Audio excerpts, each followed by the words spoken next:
Tem regras? Tem. Então, em primeiro lugar, se escolhe uma pessoa que seja o facilitador do grupo, ou o que a gente chama também de moderador. Esse moderador, ele tem o papel de não julgar as ideias, de não fazer nenhum comentário, nem crítica, nem elogio a ideia alguma. Ele apenas vai receber essas ideias e vai dispor essas ideias visualmente para todos. Tá? Ele avisa, então, que não tem julgamento, né? Se pede para ninguém rir da ideia do outro, para ninguém fazer algum comentário negativo, porque esses comentários acabam inibindo que as pessoas deem ideias. Quantidade aqui é muito mais importante que qualidade de ideias. Tá? Existe uma liberdade total, nenhuma ideia é tola, nenhuma ideia é esdrúxula, porque então a qualidade da ideia em si não é. Porque às vezes uma ideia esdrúxula, aparentemente que deveria ser ignorada, desperta no outro colega do lado que ele tenha uma outra ideia em cima daquilo. Né? Que é poder mudar aquela ideia, que é poder combinar, que é poder melhorar. Lembrem daquilo que foi destacado também no nosso encontro passado. Todas as ideias são boas ideias. Todas as ideias são boas ideias sempre. Tá? E no brainstorm tem que ter essa visão. Igualdade de oportunidade. Né? Dá a oportunidade para todos participarem do brainstorm. Definir claramente qual é o problema que vai ser avaliado. Tá? Estabelecer um cronometrista, alguém que controle o tempo também. Você pode também dizer, vamos 10 minutos de geração livre de ideias. Tá? Então, o tempo pode ser marcado. Tá? Normalmente, coloca-se o tópico em forma de pergunta, isso não é obrigatório. Você tem um tema e se vai dar ideias em cima daquele tema. Dá alguns minutos para as pessoas pensarem sobre o tema. A apresentação pode ser aí estruturada ou não estruturada, quer dizer, as pessoas podem dar as ideias na ordem que quiserem livremente, ou as pessoas podem ir colocando por ordem de fila, da forma com que estão sentadas, né? Você estruturar a ordem que as pessoas estão dando as ideias. Essas ideias devem ser anotadas num quadro ou num flipchart, e terminada a sessão, esclarecer o que significam as ideias. Isto é, perguntar para o grupo o que quer dizer aquela determinada ideia, de forma que o significado seja esclarecido aí, seja de todos. Tá? Lembrando que depois que você fornece uma ideia, essa ideia é do grupo, essa ideia não é mais sua. Tá? Após isso, se faz aquilo que a gente chama de estratificação, que é classificar em temas, em categorias, combinar as ideias similares e analisar o que for mais interessante. Lembrar de dar um feedback para o grupo. O exemplo que eu trouxe para vocês, um exemplo que um brainstorm que nós fizemos há um tempo atrás no nosso departamento, o tema era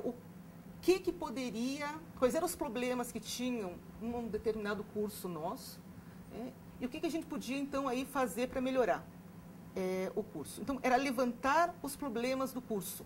Então, foi dado esse tema, eram em torno de 25 pessoas, não é um número ideal, brainstorm melhor se for menos pessoas, é mais difícil gerenciar com tantos, mas também funciona, de 25 a 30 pessoas que nós tínhamos.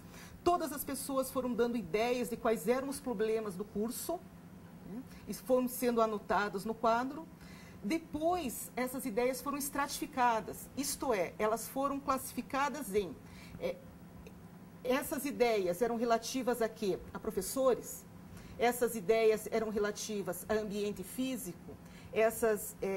A estrutura, essas ideias eram relativas aos nossos equipamentos, essas ideias eram relativas à administração, quer dizer, foram estratificadas, posteriormente separadas naquelas que nós poderíamos atuar, porque a gente tinha muitos problemas, a gente conhece aqui a instituição, às vezes tem problemas que a gente não pode atuar diretamente, a solução não depende da gente. Então, nós separamos naquelas que nós poderíamos estar atuando, e daí foi dividido grupos de trabalho para trabalhar cada uma dessas. Né? Então, foi bastante interessante, porque uma reunião com 25 pessoas para discutir problemas do curso, onde você sai do achismo e de uma ou duas pessoas só falando e colocando a sua opinião e os outros ouvindo, para efetivamente uma reunião de trabalho. E daí a reunião se torna mais interessante. E você sai dela vendo, tinha alguns resultados interessantes. a gente pode fazer alguma coisa no que a gente pode fazer. Tá? Variações do brainstorm, tem o brainwriting. Eu particularmente gosto muito do brainwriting. Você faz cartões, você dá os cartões para as pessoas e as pessoas escrevem a sua ideia no cartão. Normalmente não é para escrever frases inteiras, é para escrever a ideia e depois o facilitador, o coordenador, ele embaralha e vai colocando no quadro. Facilita na hora de estratificar, as ideias estão ali. Se as pessoas são mais tímidas ou se é um assunto às vezes mais polêmico, mais difícil de ser discutido, essa estratégia ela é bastante interessante. E como eu comentei antes, o individual também é a pessoa fazendo o seu brainstorm, coletando as suas próprias ideias. Próxima técnica, ela se chama Scamper.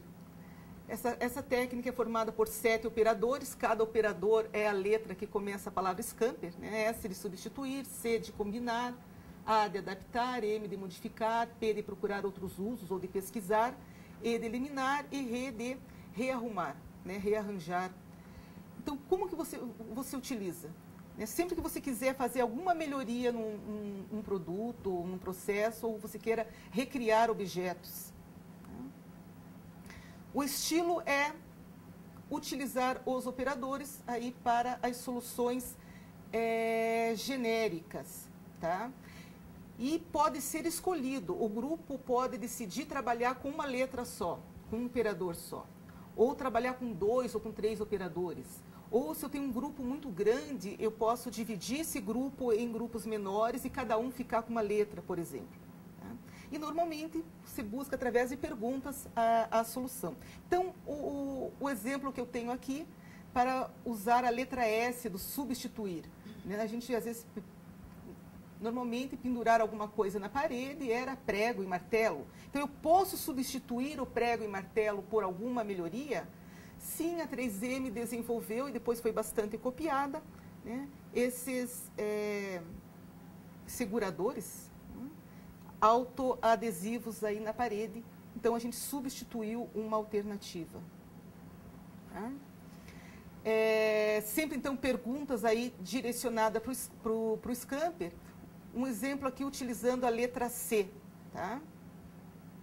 A pergunta é: que materiais, características, tarefas, pessoas eu posso combinar e criar, de repente, um produto novo, uma solução diferente? Então, eu estou mostrando para vocês ali papel e cola. Tem alguma coisa melhor que papel e cola? Foi dessa forma que a 3M também inventou o POS-it. Eu posso combinar tampa com tampa também e criar aí um diferencial, né? Para utilizar qualquer tipo de produto. Começou com tinta, mas a gente vê thinner e outros produtos que às vezes são muito líquidos, né? Uma tampa com tampa. De que forma a gente pode adaptar, né? Então, que características do meu produto, do meu processo eu posso adaptar, eu posso alterar para resolver um determinado problema. Olha o exemplo, nós tínhamos essas esponjas e que elas eram péssimas para cristais, para vidros, porque riscavam. Né? E pensando numa solução para isso, a 3M inventou uma esponja que não risca, quer dizer, especial para vidros em geral, principalmente cristais. Uma modificação, a gente pode modificar em termos de forma, dimensão, peso, frequência. Então, a pergunta numa reunião de trabalho é como que a gente pode modificar o nosso produto? Né? Com que parâmetros, com que características?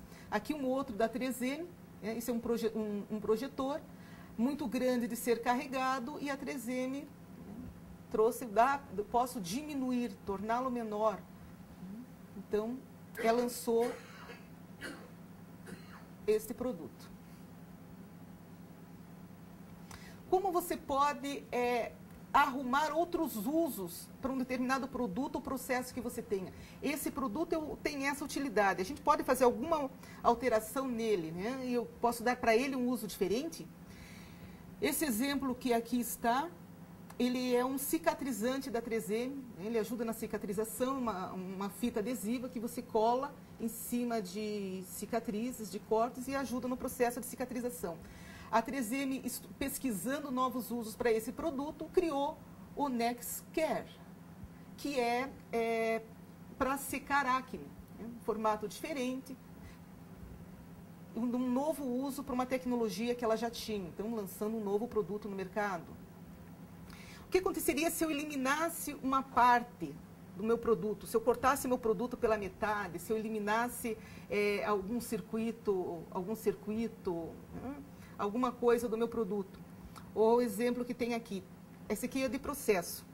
Então, no processo de pintura, normalmente se tiram os carros para fora para a luz do sol, para você verificar que a pintura do carro está adequada. Outro exemplo da 3M, a 3M criou, veja, uma inovação de processo, que ela queria uma melhoria no processo e ela trouxe um produto novo. Ela criou essa lâmpada que imita a luz do sol, a PPS Sangan, de forma que você não precisa mais tirar os carros para fora. Então, uma inovação de processo, né, uma mudança no processo que me deu aí uma inovação também de produto. E o último R, né, um exemplo, explorar novas arrumações no tempo e no espaço, até em termos de tecnologia de partícula. Então, a 3M tem películas reflectivas e essas películas, normalmente, quando a incidência da luz do carro, ela reflete cerca de 70%. Eles reestudaram como rearrumar, no processo deles, as lentes prismáticas cúbicas que fazem parte do material e conseguiram uma película refletiva que reflete 100% da luz, tornando, então, a segurança nas ruas, quando elas são utilizadas nas placas, é muito mais eficiente.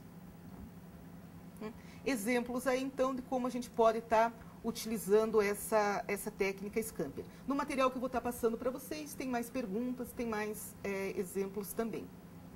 Outra técnica é a chamada mapas mentais. O que é? O mapa mental é um diagrama que você vai representá-lo, o que está se passando aí na sua cabeça, com palavras, ideias, tarefas, todas agregados a um problema central. Por que isso?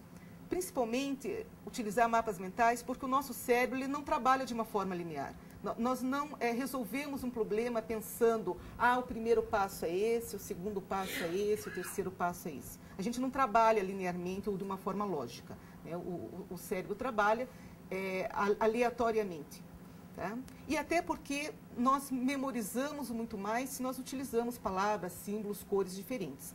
Então, quando que a gente vai utilizar um mapa mental? Sempre que eu quero visualizar, classificar uma ideia, pensar melhor sobre alguma coisa, estudar um livro, fazer o resumo de um livro, de um artigo, organizar um evento. E o formato que vai ficar um mapa mental é mais ou menos o formato da figura que está aí embaixo, que as estruturas cerebrais, as sinapses.